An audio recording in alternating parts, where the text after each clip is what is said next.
রামপাল তাপবিদ্যুৎ কেন্দ্রের সহায়তায় 274 জন শিক্ষার্থী পেল শিক্ষা উপকরণ। রোববার সকালে বিআইএফপিসিএল এর প্রকল্প প্রধান অভিষেক কুমারের সভাপতিত্বে রামপালের রাজনগর ইউনিয়ন পরিষদ চত্বরে বিআইএফপিসিএল এর কমিউনিটি ডেভেলপমেন্টের অংশ হিসেবে রাজনগর নিম্ন মাধ্যমিক বালিকা বিদ্যালয় ও কালেখারবেড়া মাধ্যমিক বিদ্যালয়ে 274 জন শিক্ষার্থীদের মাঝে এ শিক্ষা উপকরণ বিতরণ করা হয়। এই শিক্ষা উপকরণের মধ্যে ছিল ব্যাগ, পানির বোতল, টিফিন বক্স, খাতা, কলম, পেন্সিল, রাবার, রুলার, জ্যামিতি বক্স এবং ছাতা।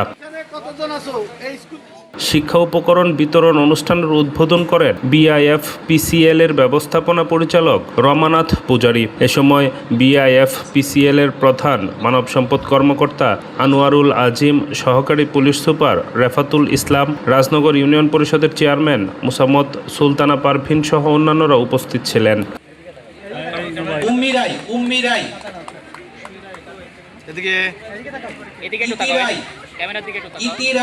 ষষ্ঠ শ্রেণী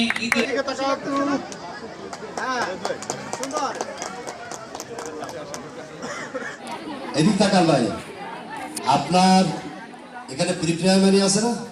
হ্যাঁ, মেয়েদের যে লাইনই সেই লাইন থাক, সমস্যা নেই, ওটা থাক।